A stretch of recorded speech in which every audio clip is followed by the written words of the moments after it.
Hari ini saya berada di perpustakaan Erasmus Quiz untuk mewawancarai Bapak Menteri Luar Negeri Belanda, Bapak David van Weel. Nanti kita akan banyak bicara mengenai hubungan antara Indonesia dan Belanda.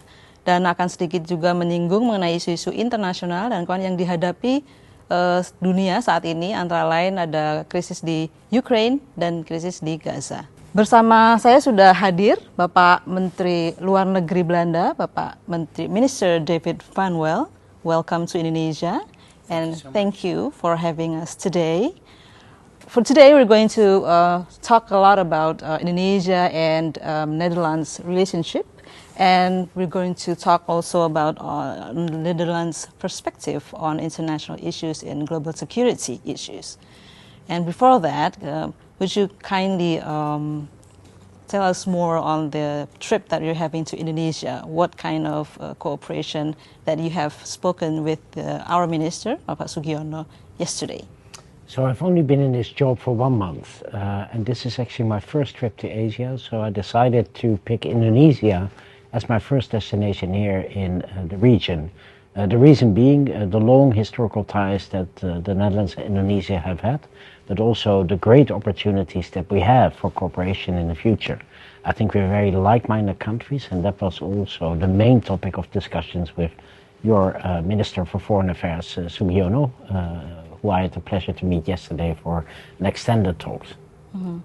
So can you elaborate more on the specific cooperation that you had yesterday? Because we understand that there's also a maritime and also the energy transitions, those kind of things? Yeah, so I think that the opportunities lie where the Dutch have extensive knowledge and where Indonesia has great potential to growth. So for example, agriculture, I know there are great ambitions by your administration to become food independent. There are great opportunities in the field of the energy transition, which you also want to use to become energy self-sufficient. And we can be of help there. And water, of course, is one of the main features in our history. I mean, the Netherlands would be 2/3 underwater if we would not have found a way to combat the water and to make sure that we keep it out. There are challenges here as well, for example, with Jakarta and Semarang. And I think we can work together and help each other. It's good for our economy, but it's also good for both our peoples.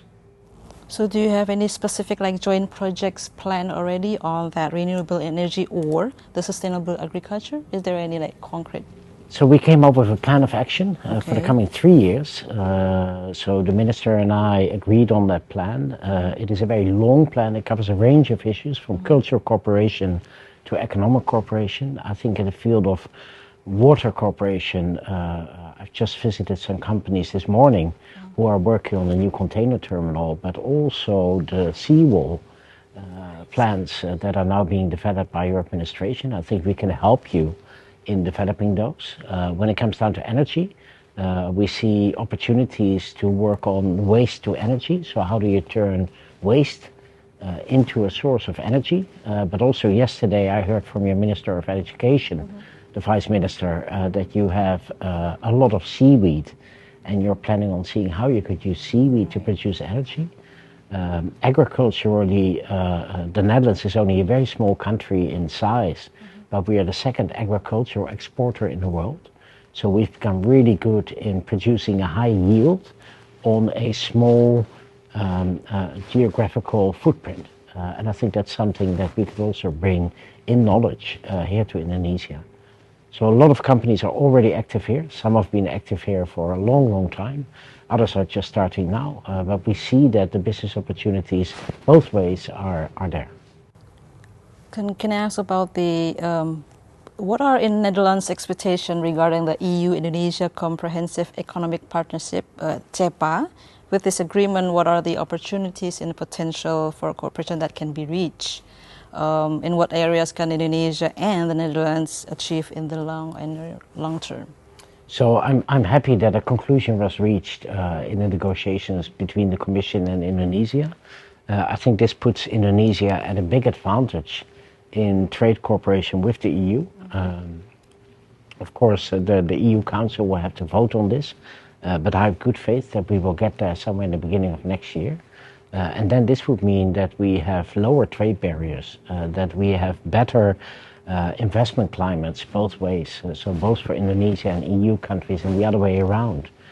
We already now have less strict visa regulations when it comes down to Indonesia and Indonesians' access to the EU. So there's a lot of advantage, a lot of barriers between the EU and Indonesia that will be lowered and will enhance our cooperation. Can I move to the security and global issues? We noticed that you've come from Egypt last Tuesday. Could you tell us more on that, on the trip and what you have seen and what will be done by the Netherlands? And we also noticed that Netherlands is going to co-host a reconstruction seminar on Gaza. Correct. Well, of course, Gaza consumes a lot of our agenda, especially these weeks, as there's a peace plan on the table. So actually, I first went to Kuwait because we had a meeting between the EU foreign ministers and the Gulf Cooperation Council ministers. Also there we discussed a lot about Gaza and the potential of the peace plan and the need to put pressure on both Hamas and Israel to accept this peace plan and to move swiftly through the phases. Following that, I went to Cairo in Egypt, and I also made a trip to the border crossing with Gaza to see for the humanitarian situation, see whether or not people are ready there, the NGOs are ready there to supply a lot of humanitarian aid that's very needed in Gaza as soon as the border opens. So I think we should all be happy that phase one of the Trump peace plan has now been agreed by all sides. That means there will be a ceasefire, the hostages will be released, Palestinian prisoners will be released, and most importantly that the border will open for unlimited humanitarian access. And I think that is a very good first step, but it's not the end, of course. In the end we need to work on the other phases as well, which is about providing security and in the end reconstructing Gaza, because of course a lot of damage has been done. And the people need to build up their normal lives again. And that's where we will play a role with Egypt.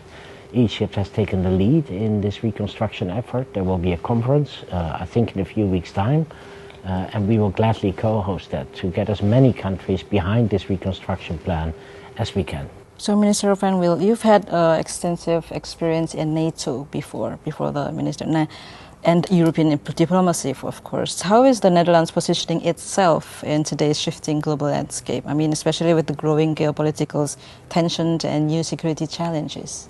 So I think for us, as a small country, it is very important that we have an international rules-based order. That it is not only the might of the strongest that decides the fate of others. And that's why we're so adamant to keep supporting Ukraine against the unneeded Russian aggression to invade their neighbors. This is at the fundamental heart of our international system, that you respect the territorial integrity of nations, and Russia has violated that. So we have to back Ukraine. We need to show that in this world there are rules and they count for every country, whether you're big or small. And I think that's also our outlook towards the rest of the world.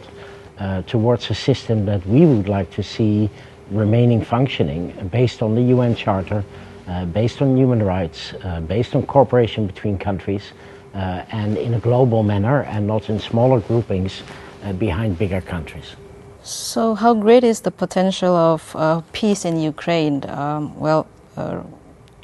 Remembering that the current condition right now, how do you see that? Is it in near future or?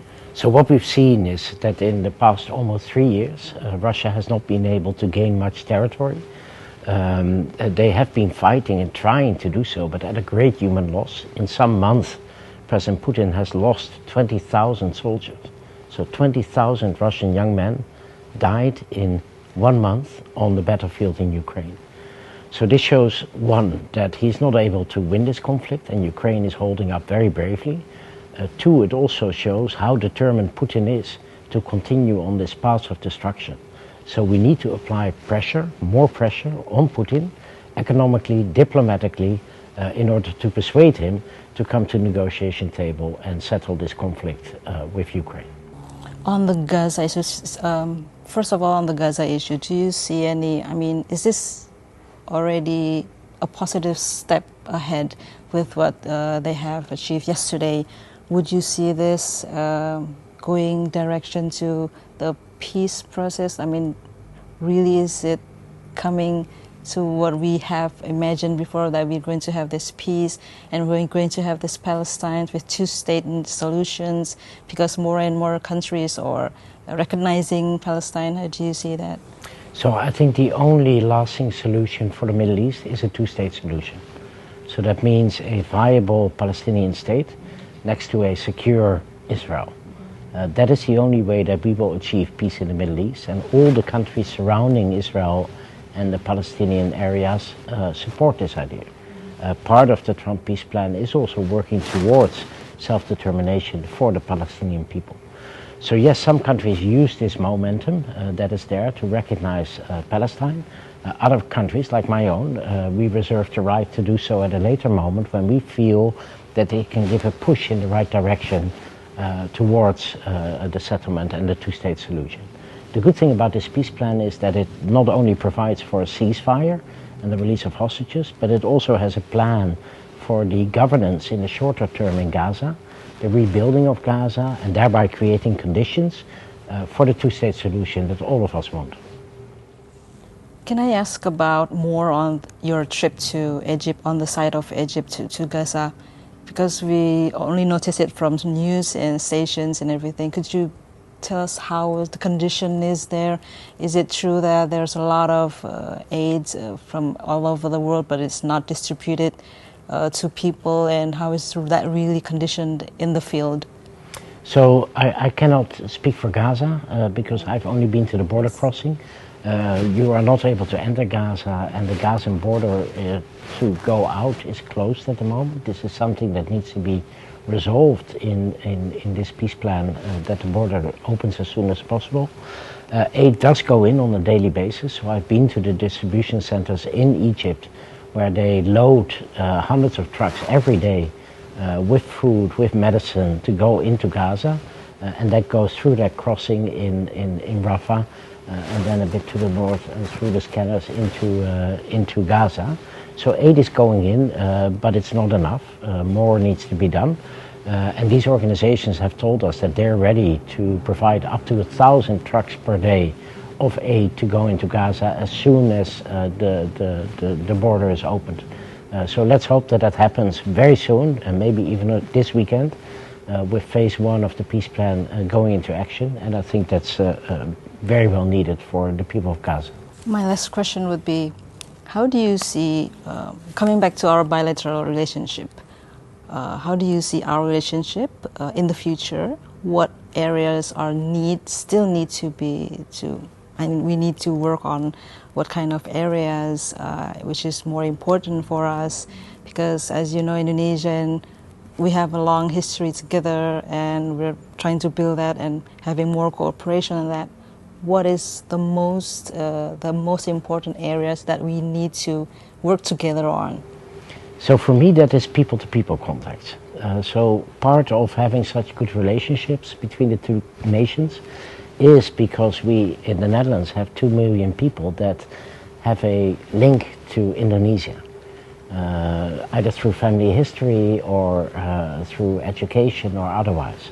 And this provides very warm relations. I mean, if you understand another country, you feel it in your heart, and that brings all kinds of other benefits. It creates for a constructive atmosphere in whatever you do, whether it's business or education or otherwise.